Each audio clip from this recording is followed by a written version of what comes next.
عمل کی بنیاد محبت ہے، یعنی عمل کی بنیاد محبت ہے۔ جو نبی سے محبت کرے گا وہی اتباع کرے گا، جو اتباع کرے گا اس سے اللہ محبت کرے گا۔ تو اصول کیا بنا کہ اساس عمل محبت ہے عبادت کی، یعنی جب نمازی بیٹھے روزدار بیٹھے ہوئے، یعنی جب روح محبت ہوگی، جب روح محبت ہوگی تو زندگی پیدا ہوگی نماز میں۔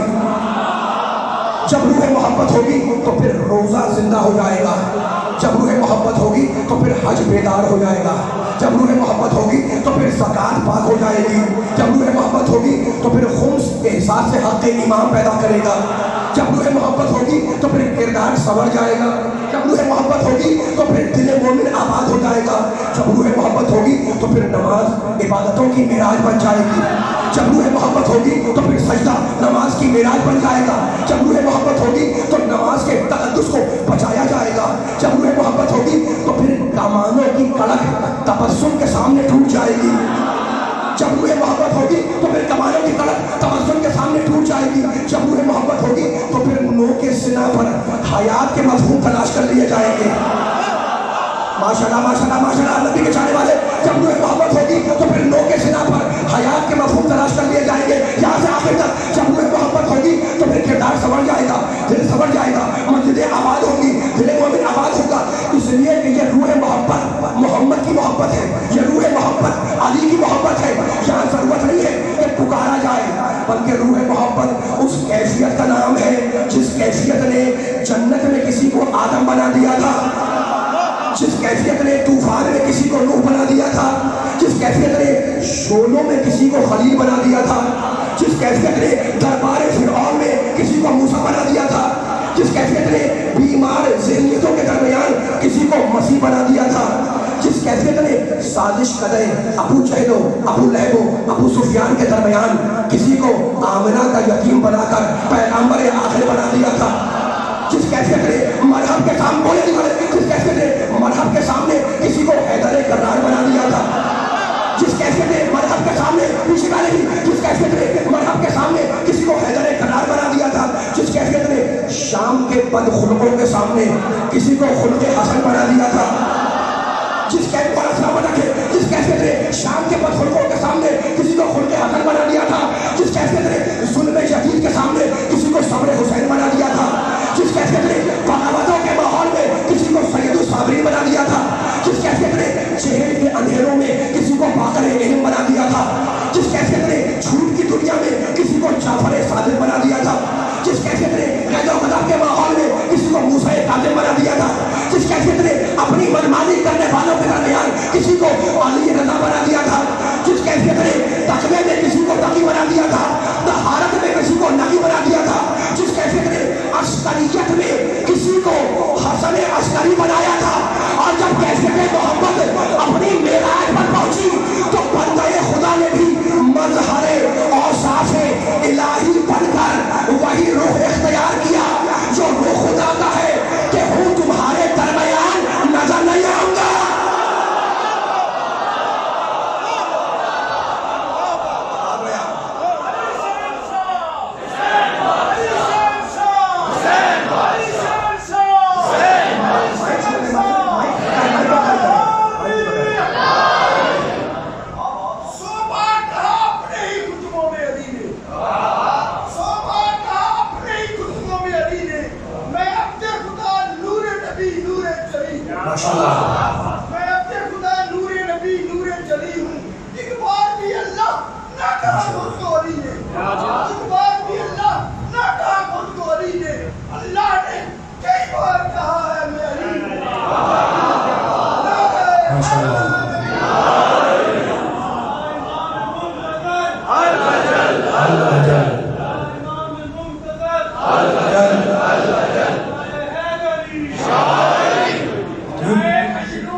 شان نبوت بیان ہو رہی ہے، میں آیتوں کی روشنی میں اپنے سننے والوں کو شان نبوت سنا رہا ہوں۔ دل چاہ رہا ہے کہ نبی کی سیرت کا ایک رخ آپ کو ہدیہ کر دوں۔ بات ٹھیک ہے، بھلے بیکار بیٹھے سننے والے نوجوان کے بچے بھی ہیں. ذرا سی باریک بات ہے لیکن میرا ساتھ دیے گا, مجھے یقین ہے انشاءاللہ اتنا میں وہاں بیٹھا ہوا ہے باہر تک, وہ جملے میرے ساتھ ساتھ چلے گا. اب نبی کس میں کا روح ہے جو آپ کر رہا ہوں. دیکھیں میرے نبی نے ہر باطل قوت کا ڈٹ کے مقابلہ کیا. ایسے ہی ہے نا, نبی نے ہر باطل قوت کا ڈٹ کر مقابلہ کیا.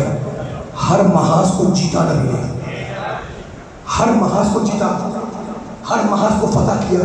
کسی کو انکار تو نہیں ہے اس سے, ٹھیک ہے نا. لیکن مجھے نبی کی فتح کے 2 کل اعلانات تاریخ میں نظر آئے.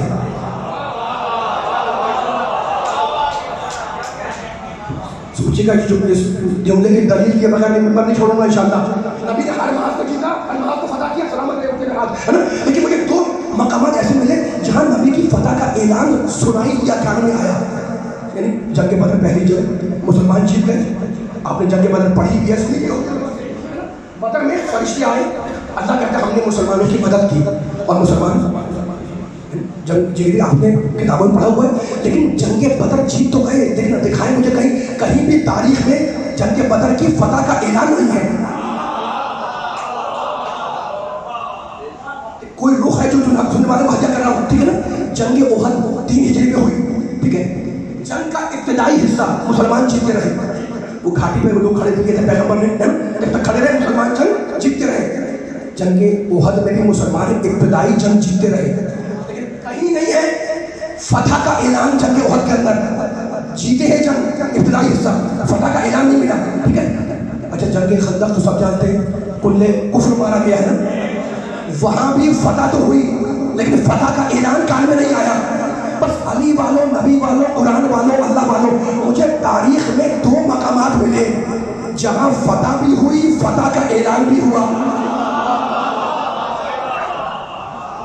مجھے نہیں معلوم اتنا بجوا بیٹھا ہوا میرے جملے پہ ساتھ دے. یہ میں پوری رسپانسبلٹی کے ساتھ, پوری ذمہ داری کے ساتھ یہ جملہ آپ کیا کر رہا ہوں. جنگ احد میں ٹھیک ہے جیت رہے ابتدائی جنگ میں, اعلان نہیں ہے. بدر میں اعلان نہیں ہے. خندق میں کلے کفر مارا گیا, اعلان نہیں ہوا. یہ تو اعلان نہیں ہوا. بس تاریخ میں مجھے 2 مقامات ایسے نظر آئے جہاں فتح بھی ہوئی, جیت بھی ہوئی اور جیت کا اعلان بھی ہوا. خیبر کے موقع پر جب میرے نبی نے کائنات کے سب سے بڑے علم بردار کو بھیجا تو علی کا چاہنے والا بیٹھا ہوا ہے. یہ مجمع علی کے چاہنے والوں کو جملہ کیا کر رہا ہوں, جملہ میرا نہیں ہے.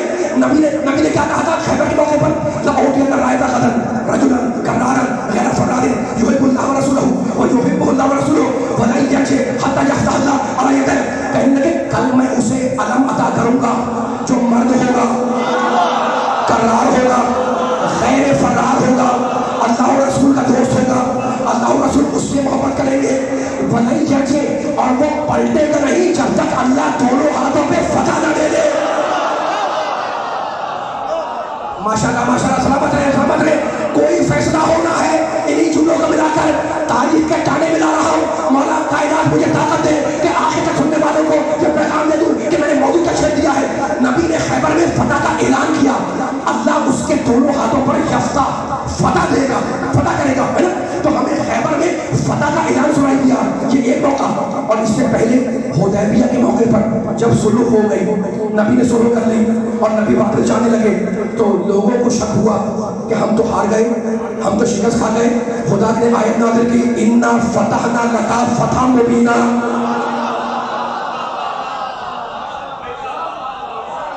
سب بولے ذرا, سامنے والے ذرا سب بولے, پیچھے والے بول رہے ہیں. ایسا نہیں تھا کہ نہیں جملہ پوری طاقت سے سننا ہے کہ میں کیا جملہ کہنے لگا ہوں میں. جب لوگوں کو شک ہوا کہ ہم تو ہار گئے, ہم تو شکست کھا گئے, خدا نے کہا نہیں, اِنَّا فَتَحْنَا لَكَ. اللہ بول رہا ہے اپنے حبیب سے, حبیب ہم نے تجھے تم نے صلح کی ہے نا, ہم نے اتنی صلح کو فتح مبین بنایا, کھلی فتح بنایا, کھلی فتح بنایا. ڈھکی چھپی بات اگر کسی کی سمجھ میں نہ آئے تو اسے معاف کر دیا جاتا ہے, لیکن اگر کوئی کھلی ہوئی بات کو نہ سمجھے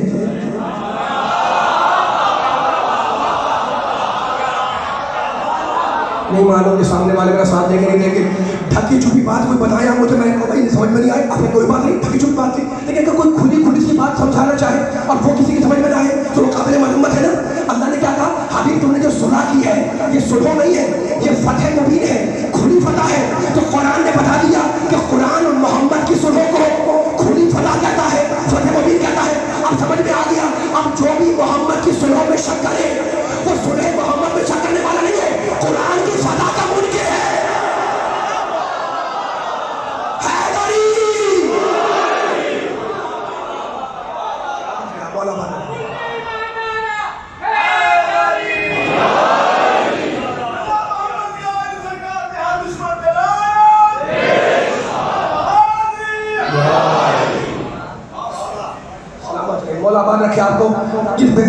مجھے سن رہے ہیں؟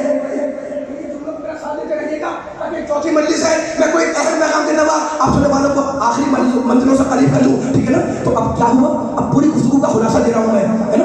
بدر میں فتح ہوئی، اعلان نہیں سنائی دیا، احد میں ابتدائی جنگ جیتے لیکن ہم نے جنگ کا فتح کا اعلان نہیں سنا، خندق میں کل کفر مارا گیا لیکن فتح کا اعلان، میرا ساتھ دیتے رہے، تھکنا نہیں ہے، میں تھکنا نہیں ہے، سارے بول رہے ہیں، سارے بولتے رہیں گے تاکہ پڑھنے کا لطف آئے۔ خندق میں کل کفر مارا گیا، عمر بن عبد العزیز، فتح کا اعلان کان میں نہیں آیا لیکن خیبر کے موقع پر نبی نے اعلان فتح کیا، اور قرآن مجید میں اللہ نے حدیبیہ کے موقع پر فتح کا اعلان کیا، اِنَّا فَتَحْنَا لَكَ فَتْحًا مُبِينًا۔ تو میری سمجھ میں آ گیا کہ حدیبیہ میں اللہ نے فتح کا اعلان کیا۔ سنیے گا، بڑا اہم جملہ آ رہا ہے، آپ نے بڑی محنت کی ہے میرے ساتھ ساتھ، سنیے گا میرے ساتھ جتنے بیٹھے ہوئے، ہمیں سمجھ میں آ گیا کہ حدیبیہ میں اللہ نے فتح کا اعلان کیا، خیبر میں ہمارے پیارے نبی نے فتح کا اعلان کیا، ہے نا؟ حدیبیہ میں اللہ نے کیا، خیبر میں نبی نے کیا، دونوں فتح ہے نا؟ ان دونوں میں فرق کیا ہے؟ ان دونوں فتح میں فرق کیا ہے؟ فرق یہ ہے کہ حدیبیہ میں قلم چلا، خیبر میں تلوار چلی۔ ماشاءاللہ، حدیبیہ اور خیبر میں فرق یہ ہے کہ دونوں فتح ہیں لیکن حدیبیہ میں قلم چلا، خیبر میں تلوار چلی، اور یہ قدرت کا انتظام تھا، یہ مشیت کا انتظام تھا کہ فتح تو دو تھی لیکن قلم اور تلوار چلانے والا ہاتھ ایک ہی تھا۔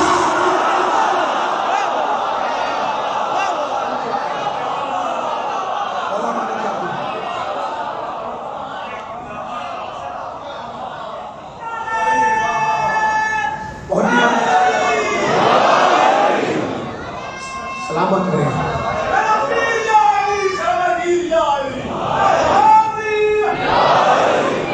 پوری طاقت سے نعرے لگائے کریں، مگر نعرے کا جواب ہے پوری طاقت سے لگے۔ ابھی میں جملہ آخری پڑھوں گا، ہے نا؟ نعرے کا جواب بھی طاقت سے آ رہا ہے ماشاءاللہ، لیکن جو دائیں بائیں بیٹھے ہوتے ہیں آپ لوگوں کے خاموشی سے نا ڈسٹربنس نہ پیدا ہونے پائے۔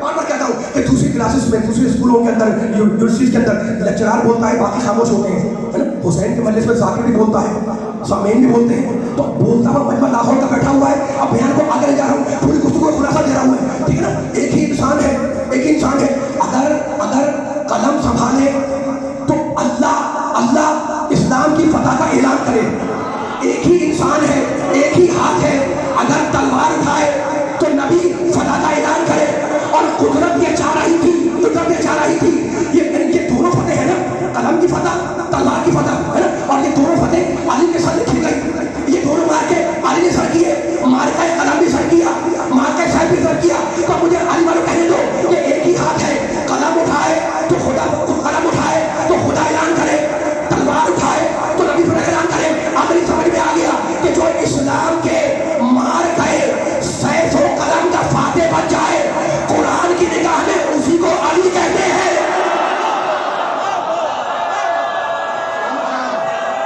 آباد رہے بھائی،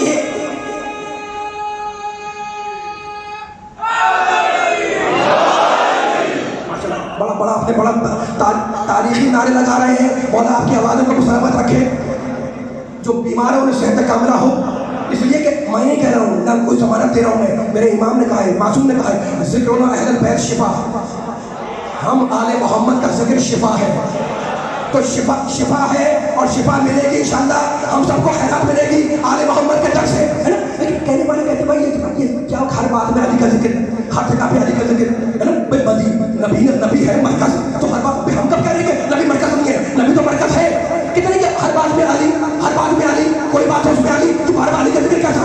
بھائی نبی ہے مرکز، تو بھائی ہم نے کہا ہم تو مانتے نبی کا مرکز، لیکن نبی نے تو کہا تھا کہ میں شہر علم ہوں، علی دروازہ، میں جنت کا گھر ہوں، علی دروازہ، اور مانگنے والے کو جتنی خیرات ملتی ہے وہ گھر کے اندر سے نہیں دروازے سے ملتی ہے۔